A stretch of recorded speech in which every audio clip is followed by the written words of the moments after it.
नई टेक्नोलॉजी और इकोनॉमिक मैदान में अपनी मोनोपोली बनाने के लिए माजी में भी बहुत से तनाज़ात खड़े हुए हैं, लेकिन माजी में इंफॉर्मेशन का बहाव शायद इतना तेज़ नहीं था जितना आजकल है। आजकल खबरें बहुत जल्दी अपडेट हो जाती हैं। एआई टेक्नोलॉजी में अमेरिका अब तक बिना किसी कंपटीशन के हर मैदान में अपना लोहा मनवा रहा था, लेकिन 28 जनवरी 2025 को ऐसा कुछ होता है कि एक ही दिन में अमेरिकी स्टॉक एक्सचेंज $1 ट्रिलियन का नुकसान कर बैठती है। कुछ माशी माहिरीन इसे इकोनॉमिक ब्लड बाथ का नाम दे रहे हैं। वैसे मगरबी माहिरीन की तरफ से इस तरह की फिल्मी टर्म्स इस्तेमाल करना कोई नई बात नहीं है। इस सब के पीछे वजह है एक open source AI app DeepSeek R1। इस हवाले से आपने बहुत सी वीडियोस देखी होंगी और आपको डिटेल्स पता होंगी कि ये मॉडल कब, कैसे और क्यों बना। पर कुछ ऐसी चीज़ें हैं जो हम आपके साथ शेयर करना चाहते हैं। इस वक्त जब आप ये वीडियो देख रहे हैं, DeepSeek ने अपने लैंग्वेज मॉडल के साथ अपना AI इमेज जनरेशन मॉडल भी लॉन्च कर दिया है। ये मॉडल OpenAI के DALL-E और स्टेबल AI के स्टेबल डिफ्यूजन मॉडल से बहुत बेहतर है और पहले से मौजूद इमेज जनरेशन टूल्स के लिए एक बहुत बड़ा कंपटीशन और चैलेंज है। सबसे अहम बात, DeepSeek के लैंग्वेज मॉडल R1 और वर्जन 3 की तरह इसका इमेज जनरेशन मॉडल भी ओपन सोर्स है, यानी इसका कोड ओपनली मार्केट में दस्तयाब है। दूसरी सबसे अहम बात कि मौजूदा इमेज जनरेशन मॉडल्स में सिर्फ इमेज इनकोडर होता है। उनकी ट्रेनिंग और डाटा सेट्स सिर्फ इमेज प्रोसेसिंग पर बेस करते हैं। वो एक वक्त में टेक्स्ट और इमेज दोनों को पूरी तरह से जनरेट नहीं कर सकते और ना ही पूरी तरह से समझ सकते हैं, लेकिन DeepSeek के मॉडल में इमेज इनकोडर और टेक्स्ट इनकोडर साथ साथ काम करते हैं। ये बात इमेज जनरेशन मॉडल को बाकियों से बहुत बेहतर बनाती है। ज्यादा तफसीली और एक्यूरेट इमेज बनाने के साथ साथ एक्यूरेट टेक्स्ट बनाने में भी जोनस प्रो को बाकी मॉडल्स पर एक एज हासिल है। लैंग्वेज मॉडल के बाद इमेज जनरेशन मॉडल का फौरी लॉन्च होना भी पहले से मौजूद बड़ी कंपनीज के लिए एक खतरे की घंटी है। पर क्या वाकई एनवीडिया जैसी कंपनियां DeepSeek को अपने लिए एक खतरा समझती हैं? बात जरा सी मुख्तलिफ है। DeepSeek के मॉडल की डाटा ट्रेनिंग एनवीडिया की हाई एंड चिप्स पर हुई है। DeepSeek को H800 चिप्स पर ट्रेन किया गया है और इसकी इन्फ्रेंस के लिए Huawei की चिप्स इस्तेमाल की जा रही हैं और उसको Ascent 900C पर शिफ्ट किया जा रहा है। इसमें फ़र्क क्या है? पहला मरहला डाटा की ट्रेनिंग का होता है, जहां अरबों पैरामीटर्स पर करोड़ों की तादाद में डाटा जमा करके किसी भी मॉडल को ट्रेन किया जाता है। और दूसरा मरहला होता है डायरेक्ट एंड यूजर तक उसको काबिल इस्तेमाल बनाना, जहां आप किसी भी मॉडल से सवाल करते हैं और वो आपको जवाब देता है। DeepSeek ने अपने इमेज जनरेशन मॉडल और लैंग्वेज मॉडल में हाइब्रिड अप्रोच इस्तेमाल की है, यानी DeepSeek ने अपने मॉडल्स को ट्रेन किया है एनवीडिया के चिप्स पर और उसको चला रही हैं Huawei के चिप्स, और इसके साथ साथ कोड को ओपन सोर्स कर दिया है। सोशल मीडिया पर कुछ ऐसी वीडियो भी सामने आई हैं कि कोडर्स और डेवलपर्स ने Mac M4 Pro के 8-10 सेट्स पर ही DeepSeek को कामयाबी से चला लिया है। इस वजह से एनवीडिया का कहना है कि वो DeepSeek को अपना कंपटीशन नहीं बल्कि अपने लिए एक नेक शगुन मानते हैं। एनवीडिया ऐसा क्यों कह रहा है?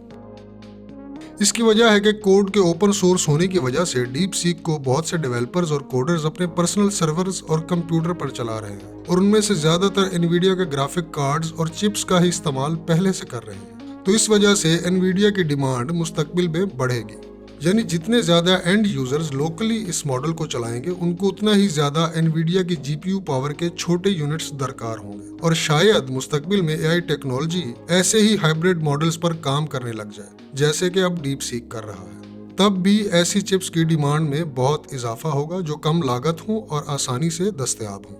वैसे ये खबर गेमर्स के लिए बुरी हो सकती है, क्योंकि माजी में क्रिप्टो माइनिंग की वजह से भी एनवीडिया के कार्ड ब्लैक में बिकना शुरू हो गए थे और उनकी कीमतें बहुत ज्यादा हो गई थी। ताहम Huawei इस रेस में शामिल हो चुका है और चाइना एनवीडिया और अमरीकी मसनूआत पर से अपना इन्हिसार कम से कम करना चाहता है। DeepSeek के एल्गोरिदम और मॉडल की ट्रेनिंग और लॉन्चिंग से ये बात सामने आई है कि इन लैंग्वेज मॉडल्स को बड़े बड़े डाटा सेंटर्स और बहुत ज़्यादा रिसोर्सेज खर्च किए बगैर भी ऑपरेशनल किया जा सकता है। बजाय इसके कि आप रिसोर्सेज पर ज़्यादा पैसा लगाएं, इससे बेहतर है कि अपने मॉडल की कोडिंग और एल्गोरिदम ही ऐसे डिज़ाइन करें कि उसको कम रिसोर्सेज की ज़रूरत पड़े।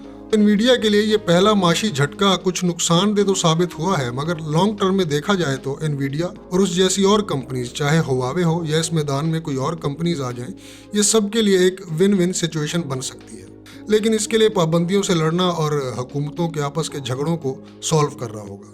ایک اور اہم بات ہے کہ ڈونلڈ ٹرمپ کی تقریب حلف برداری اور پھر اسٹار گیٹ کے ساتھ جو انہوں نے $500 بلین کا ایک AI وینچر شروع کرنے کی تقریب کی ہے، وہاں پر تمام کمپنیز کے CEOs جیسے کہ ایلون مسک، جیف بیزس اور مارک زکربرگ شامل تھے۔ وہیں انویڈیا کے CEO اس وقت چائنا کے دورے پر تھے۔ انہوں نے شنگھائی اور بیجنگ میں انویڈیا کمپنی کے لوکل سٹاف کے ساتھ نئے سال کی تقریبات بھی منائی۔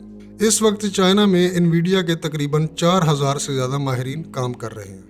امریکی پابندیوں کے باوجود اس بات سے ظاہر ہوتا ہے کہ انویڈیا کا پرسنلی اپنا ایسا کوئی ارادہ نہیں ہے کہ وہ چائنا جیسی بڑی مارکیٹ سے پیسہ کمانے کا ارادہ ترک کر دے، بلکہ بائیڈن کی طرف سے لگائی جانے والی پابندیوں پر انویڈیا کمپنی نے سب سے زیادہ تنقید کی تھی، اور انویڈیا امریکی پابندیوں کی پالیسی سے زیادہ خوش نظر نہیں آتا۔ ان تمام تر پابندیوں کے باوجود انویڈیا کی چپس بڑی تعداد میں اسمگل ہو کر چائنا تک پہنچتی ہیں اور اب بھی پہنچ رہی ہیں۔厂商量产最贵的显卡，这是到货的200片，其中的一台我们早上刚刚拆开，一会儿给大家看一下拆箱的过程。上一个视频啊，有一朋友，好多朋友在评论里说你这是违法的。咱们这事儿啊，咱们这确实违法，违了美国的法。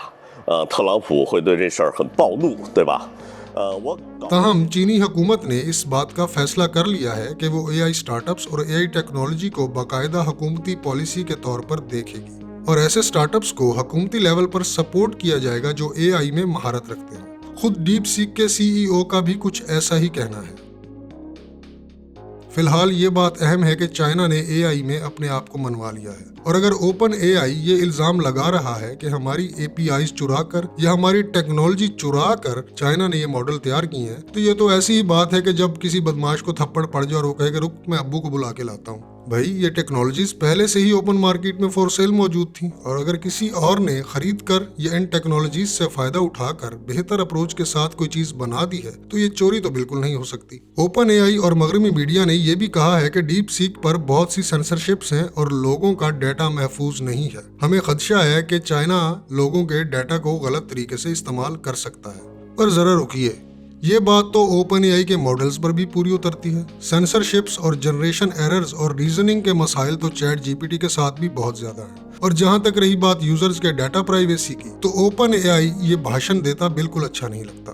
اس کی وجہ یہ ہے کہ اوپن AI پر پہلے ہی بہت سی لا سوٹس چل رہی ہیں، اور سب سے بڑی خبر جو کچھ عرصہ پہلے ہی منظر عام پر آئی تھی، جس پر زیادہ دھیان نہیں دیا گیا، وہ اوپن AI کے اپنے ہی ایک ورکر کی پراسرار خودکشی ہے۔ اپنی ڈیتھ سے کچھ عرصہ پہلے تک سچیر بالا، جن کی عمر 26 سال تھی اور وہ اوپن AI کے ریسرچ ٹیم کا حصہ تھے، انہوں نے اوپن AI پر کئی سنگین الزامات لگائے تھے۔ انہوں نے کہا تھا کہ اوپن AI اپنے چیٹ باٹس کو ٹرین کرنے کے لیے غیر قانونی طریقے اپناتے ہوئے لوگوں کا ڈیٹا استعمال کر رہی ہے۔ اس واقعے کے کچھ ہی عرصے بعد ان کے رہائشی اپارٹمنٹ سے ان کی لاش ملتی ہے، اور کہا جاتا ہے کہ انہوں نے خودکشی کر لی ہے، مگر سچیر بالا جی کے والدین کا کہنا ہے کہ ہمارے بیٹے نے خودکشی نہیں کی۔ ان کی طرف سے اس پر شفاف اور مزید تحقیقات کا مطالبہ کیا جا رہا ہے۔ تو اب آپ کے اور میرے پاس آپشن کیا بچتا ہے؟ یعنی ہم اینڈ یوزرز کیا کر سکتے ہیں؟ ہمیں بس صرف یہ فیصلہ کرنا ہے کہ ہمارا ڈیٹا امریکہ کی کوئی کمپنی چرائے گی یا چائنا کی کوئی کمپنی چرائے گی۔ اس کے علاوہ ہمارے پاس کوئی آپشن موجود نہیں ہے۔ ہاں، تیسرا آپشن یہ ہے کہ ہم ان ایپس کا استعمال چھوڑ دیں۔ روس اور امریکہ کی کولڈ وار کے دوران بھی سچیر بالا جیسے کئی لوگ قربانی کا بکرا بن گئے تھے، اور اب شاید امریکہ اپنی مونوپلی کو ختم ہوتا دیکھ کر چائنا کے ساتھ بھی شدت سے سرد جنگ میں شامل ہو سکتا ہے۔ اگر ماضی کے تجربات اور دنیا کی تاریخ دیکھی جائے تو ایسے معاملات میں امن اور سلامتی اور انسانیت کا ہی نقصان ہوتا ہے۔ یہ تمام ٹیکنالوجیز انسانیت کی بہتری اور فلاح کے لیے ہونی چاہیے، پر پروفٹ کی بھوک اور ایک دوسرے سے آگے نکلنے کی دوڑ نے انسان کو انسان کا دشمن بنا دیا ہے۔ سب سے اہم سوال تو یہ بنتا تھا، یا اب بھی بنتا ہے، کہ دن رات AI ٹیکنالوجیز پر کام تو ہو رہا ہے، پر سماجی اور اخلاقی لحاظ سے ان کے کیا کیا نقصانات ہیں، اور کیا واقعی اتنی ساری ایپس، امیج جنریشن ماڈلز اور ویڈیو ماڈلز کی ضرورت بھی ہے لوگوں کو؟ کیا آرٹیفیشل انٹیلیجنس کی اس دوڑ میں ہتھیار بنانے والی کمپنیاں اور جنگی جنون رکھنے والے ممالک پیچھے رہیں گے؟ کیا واقعی ہم مستقبل میں میٹرکس کے ایجنٹ سمتھ جیسے اور ٹرمینیٹر فلم جیسے روبوٹس دیکھیں گے جو انسانوں کو مارنے سے بھی گریز نہیں کریں گے؟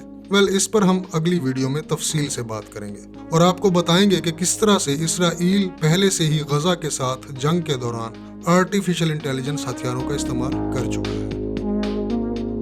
उम्मीद करता हूं कि आपको वीडियो पसंद आई होगी। अगर पसंद आई है तो इसे अपने दोस्तों के साथ ज़रूर शेयर कीजिएगा और हमारे चैनल को सब्सक्राइब ज़रूर कीजिएगा। हमें कमेंट सेक्शन में ज़रूर बताइएगा कि आप किस तरह के मौज़ूआत पर वीडियो देखना चाहते हैं, और अगर इसी मौजू के हवाले से आपके पास कोई अपडेट है या मज़ीद आप कुछ जानना चाहते हैं तो हमें कमेंट सेक्शन में ज़रूर बताइएगा। अपना ख्याल रखिएगा। बहुत शुक्रिया।